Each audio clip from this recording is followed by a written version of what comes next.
Nous revenons sur les activités du président de la République à Cuba. Ali Bongo Ondimba a visité le Centre international de santé, la Pradera, une visite ponctuée par la signature d'un protocole d'accord sur la coopération Cuba et Gabon en matière de santé. Retrouvons la presse présidentielle pour plus de détails. La référence cubaine sur le plan médical est internationalement reconnue.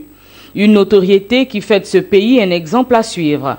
Inscrit dans une vision de développement des offres de soins aux populations, le chef de l'État a jugé juste et bon de s'imprégner de ce modèle afin de répondre au mieux aux sollicitations sanitaires de ses compatriotes. C'est dans cette optique que la visite au Centre international de santé, la Pradera, s'est imposée. La structure est particulièrement au service des malades, autant cubains que ceux en provenance des pays étrangers.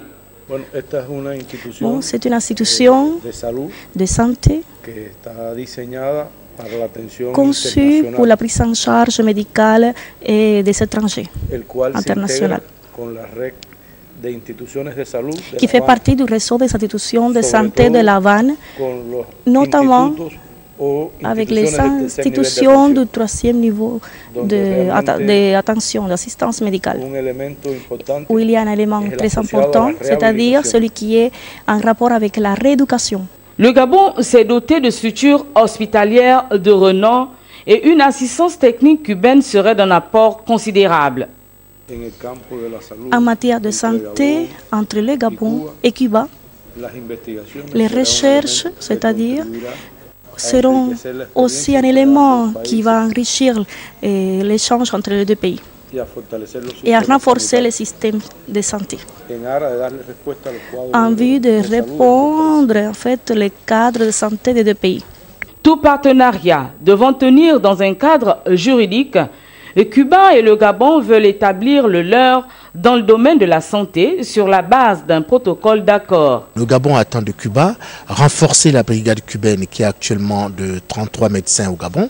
Elle va être montée, cette brigade, à 60 médecins.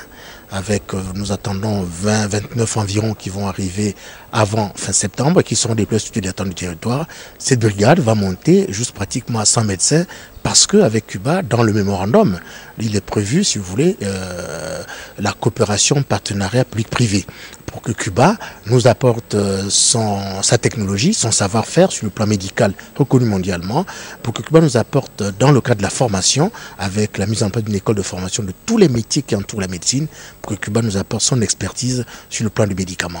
Avec la signature de cet accord portant sur l'approvisionnement en médicaments et produits spécifiques, ainsi que la recherche médicale, l'on peut déjà présager d'un partenariat bénéfique pour le Gabon, dont les populations sont de plus en plus exigeantes quant à la qualité des soins qui doivent leur être proposés.